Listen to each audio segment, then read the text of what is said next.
আমি মাননীয় উপদেষ্টা মহোদয়ের কাছে আমার কিছু দাবি আছে, যে দাবিগুলো আমার সাঁতারুদের জন্য একান্তই প্রযোজ্য।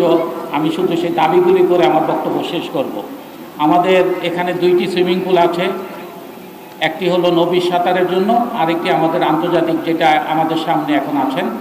আমাদের নবীর সাঁতারে আমরা সাঁতার প্রশিক্ষণ দিই, এবং সেই সাঁতার সুইমিং পুলটি আমাদের বেশ জরাজীর্ণ অবস্থায় আছে। সেখানে আমাদের কিছু কাজ করার দরকার। আপনার দৃষ্টি আকর্ষণ করছি যে অন্তত সাঁতারের স্বার্থে আমাদের সেই কাজগুলি যেন আমরা নিতে পারি আপনার থেকে, আপনি সেই ব্যবস্থা করবেন। আরেকটি বিষয়, আমাদের স্কোরবোর্ডটি আপনি দেখছেন আজকে ঠিক চলতেছে, এটা দীর্ঘ 20 বছরের উপরে নষ্ট হয়ে আছে। 1.5 মাস আগ থেকে আমরা চেষ্টা করে আজকে ঠিক করতে পেরেছি, কিন্তু সেটাও কতক্ষণ চলবে আমি জানি না। যদি স্কোরবোর্ডটির দাম অনেক বেশি, আপনার কাছে আমার ফেডারেশনের পক্ষ থেকে আকুল আবেদন থাকবে আমাদের এই স্কোরবোর্ডটি নতুনভাবে সংযোজন করে দেওয়ার জন্য। কারণ সাঁতারের প্রাণ হলো স্কোরবোর্ড।